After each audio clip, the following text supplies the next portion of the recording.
Thank you, Dave, and thank you, everyone, for your interest in our work. This is joint research that I've conducted with Eric Schiff, who was formerly a research associate at PPIC. It's no secret that the recession has had strong effects on California's families. While the recession technically ended in June 2009, based on economic productivity measures, by no means does it feel over for most California's families.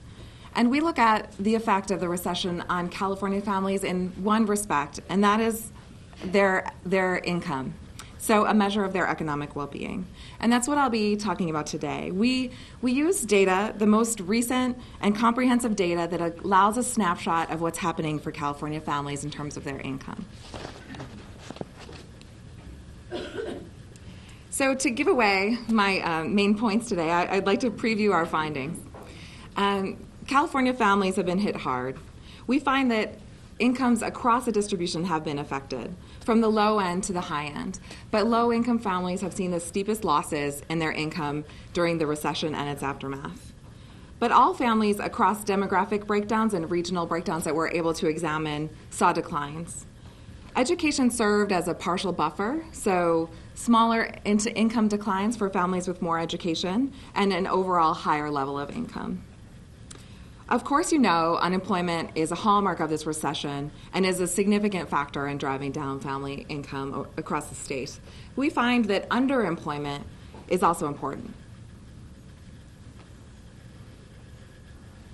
So these trends have brought us to new extremes as of 2010 in the state. In particular, we find that less than a majority, just below 50% of families in the state can be considered in the middle income range by our measure. And also, to complement that, we see that the gap between low and high incomes in California is larger than it's been in at least 30 years. So in the remainder of the presentation, I'll discuss how we arrived at these conclusions and provide a bit more detail. Here's a bit of a roadmap of where I'm heading. I'll start by outlining exactly what the income declines were across the spectrum over the past 3 or 4 years. And then I'll focus specifically on what's happening to the middle income range. Then we'll move on to discuss the role of labor market conditions, in particular unemployment and underemployment, in driving these trends. And then I'll give a quick overview of some of the demographic snapshots that we look at. And I'll conclude by discussing where we go from here and what we might expect over the next few years. This chart shows what's happened with median income in California from right before the recession in 2007 through the most recent data that we have, which pertains to the full year 2010. You can see that the median family in this state saw declines each year since the recession started. By the technical end of the recession in 2009, the median family had seen a 5% loss in their income. But in the year following, which was technically a year of recovery, we saw another 5% decline at median incomes, which means in total they saw a decline of about 10% during the recession. This brings the median family in California, which is the exact middle family in the distribution, to an income level of about $61,000, and that we normalized to be relevant for a family of 4 in 2010 dollars. To give you a sense of what this means over time, in 1980, the median family in the state was earning about the same amount. So really there is no long-term progress in the median income in the state. If we look below the median, so families who earn less than the middle family in the state, we see even larger declines during the recession. So in total, from before the recession through 2010, the 10th percentile of income family lost about 21% of their income. And this means that by 2010, the 10th percentile earned about $15,000. The 10th percentile is the family who earns only 10% more than all families in the state. So this is one measure of looking at low-income families. And this decline reflects, again, not much progress since 1980. In fact, the 10th percentile of income is doing worse in 2010 than they were in 1980. Now we're going to look at the top end of the distribution. So we use the 90th percentile, which is a measure of the families who are doing better than 90% of all other families in the state. And you see that at this level, high incomes declined as well, but they declined by a much smaller smaller rate. So by 2010, the 90th percentile had fallen about 5%. And to give you a sense of what it means to be at the 90th percentile, that's a family of 4 earning about $179,000. And although it declined over the last few years, this level of income at the top end reflects a long-term growth. The 90th percentile is doing about 34% better than they were in 1980, compared to the median, which I mentioned, is doing no better than they were in 1980, and then compared to the 10th percentile, which is doing much worse, actually, than they were in 1980. If we compare what's happened in California to what's happened in the rest of the country, we see some different trends year to year, but by 2010, these dotted lines show the same points in the income distribution for families in the rest of the country. And you can see that in each case, they've declined less in the rest of the U.S. than they did in California. So what do these changes in income across the distribution mean? On one measure, we're at a new extreme in terms of the gap between high and low incomes. And the metric we're using here is called the 90-10 ratio. All it does is take the level of income that the 90th percentile, so a top income family, is earning, and compare that to what a low income family is earning, the 10th percentile. And that ratio is just one metric that we use to study the gap between the rich and poor. And you can see that by 2010, we're at a new high over at least the last 30 years.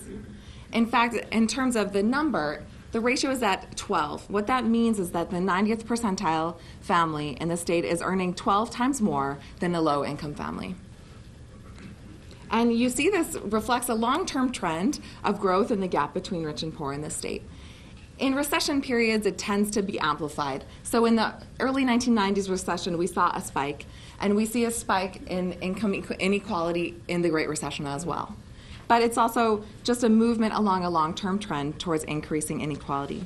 And that's reflecting broader changes in the economy, things like globalization and trade and technological progress, which has not benefited all parts of the income distribution equally. Again, to give a context compared to the rest of the U.S., we see that the gap in California is a bit worse than it is in the rest of the country. Both in our state and the rest of the U.S., there's a trend towards a growth in the income gap, but it's much larger in California. So we wanted to look at not just these snapshots of different parts of the income distribution, but to think about how are families who can be considered in some middle range or low range doing during the recession. And what we did to study this is to define 3 kind of income buckets: low, medium, and high, low, middle, and high. And we try to get an objective measure of what is a consistent level of economic well-being over time. And then we can track how many people fall into those categories over time, how those different groups or classes are shrinking or growing, and what types of families are in each group. When we do that, we see that the share of middle-income families in this state has been declining for decades and is at a new low as of 2010 at just below 50%. Just below a majority of California's families can be considered in our middle income range. And the dollar value on that range of incomes is about $44,000 to $155,000 per year for a family of 4 is what qualifies you to be in the middle income range on our definition. And that's a pretty broad range. So in some analysis you'll see in the report, we look at upper middle and lower middle income families to break it down a little bit further. But regardless, we see that since 1980, where we were at a high of about 60% of California's families considered middle income, we're now below a majority. If we adjust this figure for the higher cost of living in California, an even smaller percentage of families are considered middle income, just below 48%. That's what the dotted orange line indicates. Again, compared to the rest of the U.S., a smaller share of California's families are middle income. So the picture looks a little bit more stark here. But the shrinking of the middle income group isn't necessarily good or bad, because it could be that families are moving into higher income categorization. We see that, at least until the recession, that was true. You can see that these tall bars, the dark gray bars, indicate the fraction of the population that is considered middle income. And from 1980 to 1990 to 2000, you see that's shrinking. That's really reflecting the data I just showed you on the previous slide. At the same time, the low-income share of the population, those are the orange bars, is about the same, maybe falling a little bit between 1980 and 2000. But where we see growth is in the high-income category. So between 1980 to 2000, we see an increase in the share of families that are considered high income. Now, that's a small fraction compared to the fraction of families who are middle or low income, but we see that on net, the trend was towards an improvement in these measures. So more families considered high income, fewer considered low or middle income. But the Great Recession reversed that trend. And you see in the final set of bars that the fraction of California families who are middle income is shrinking, and it's the low income bar that's growing, the orange bar. We don't know if this is a reversal of the trend for the long term or if it's just a blip during the recession. Next, I'll move on to discuss some of how the labor market changes during the Great Recession are playing out across these low, middle, and high income groups that I've defined. First, we'll look at unemployment. As you know, unemployment is high, historically high in California. This chart just goes back to 1990, but if you looked even further, you'll see that we're at an extreme high unemployment now, with little sign of a turnaround, perhaps a slight tapering off down to about 11.6% in October of this year, compared to at least 1 percentage point higher a year before. As well as unemployment, those people who are looking for work are on average looking for work much longer than ever since we've been tracking that data back to 1948. So the average unemployed worker in California by 2011 was unemployed and looking for work for over 37 weeks. Now, I wanted to look at how this unemployment rate differs across income groups. So first we look at higher income groups. So I focus on the upper middle income workers and high income workers. And you see that their unemployment rates are always lower than the California average, and that remained true during the recession. And we see in the last 2 years a little evidence of a turnaround in the unemployment rate for these two groups. So there's some evidence that high income workers may be seeing improved opportunities in the labor market. The story is different at the other end of the income spectrum. So lower middle income workers and low income workers always have higher unemployment rate than the California average, particularly for the low income group. And of course that was true during the recession. And we don't see yet strong signs of a turnaround in their unemployment rates. So at best, it appears that the unemployment rate among low income workers might be starting to taper off, but there's really no evidence of a turnaround of the kind that we see for high income workers. So certainly challenges remain, even through 2011. In our report, we find that it's not just unemployment that's an issue during this recession, but it's also underemployment. For Californians who were working during the recession, their families also saw, on average, a decline in total income. And that, we determine, is largely coming from the effects of underemployment, which means working fewer hours or working part-time instead of full-time. On those two indicators, we see that during the recession, low, middle, and high-income workers who were working during the recession were less likely to work full-time, and they were, on average, working fewer hours from before the recession through 2009. Of course, the declines are worse for low-income workers, but even high-income workers saw small declines in these underemployment measures. Surprisingly, we don't see a decline in the hourly wage rate for workers who were employed during the recession. And we think that that's because inflation is playing a role. In this recession, inflation is near zero. In previous recessions, it was different, and we saw declines in wages along with increases in unemployment during previous recessions over the last few decades. When there's inflation in the economy at large, employers can just not give increases in pay that are as big as the inflation rate, and that's tantamount to a wage decline for their workers. It's a way of mitigating the increasing labor costs without necessarily having to lay off workers. But in this recession, inflation is near zero, and so this sort of safety valve of correction for employers isn't as available. And so it appears that they're more likely to adjust on workers' hours or to have more layoffs. And we think this is why underemployment is playing such a strong role in this recession and was not as big an issue in previous recessions. So are there signs of a turnaround on these underemployment measures? We look in the recovery period, so through 2010, you could put quotes around recovery to be sure.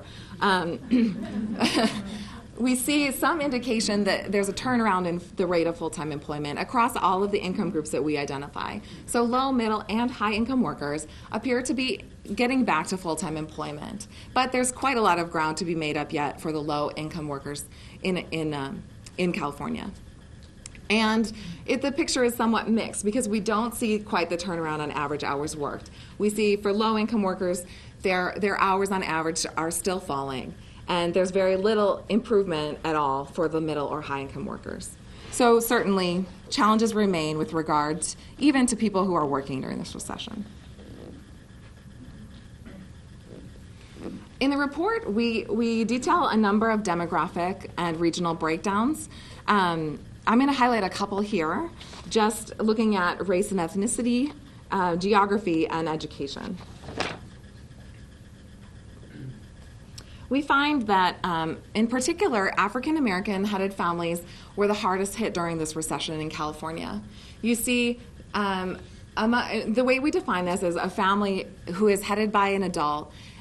We use the race and ethnicity of the adult to define what the family, what kind of bucket to put the family in. It's not necessarily a full, it's not a complete description of all people in the state, but just defined based on the head of family. And we have this 4 main groups that we can identify. So white, Hispanic, Black, and Asian. And among families headed by an African-American adult, you see a decline of 25% at the median from before the recession through 2010. That's more than 3 times the size of the decline, the rate of the decline for white or Hispanic households. Asian-headed households had the smallest declines at the median during the recession. But you can see that the recession didn't really reverse the trends that were already, or the pre-existing differences in median income across these groups. So the white-headed households still have the highest median income across the state, and Hispanic-headed families still have the lowest median income of all families in California. But because the median income among Black households fell so much during the recession, they're actually getting close to the income level of Hispanic-headed households. Next, this is our very broad regional breakdown. The data that we use is a relatively small sample, so we're not able to identify small geographic areas, and in some cases we need to group counties together in order to have a reliable sample to draw from. Again, the story is that the recession didn't really shift the pre-existing differences across states. You can see that the San Francisco Bay Area has the highest median income in the state, and that remained true after the recession, despite a 12% decline at the median in income for the San Francisco Bay Area. The largest declines that we saw were in the Central Coast and San Joaquin regions, where on the order of 16 to 18% decline at the median for families in those regions.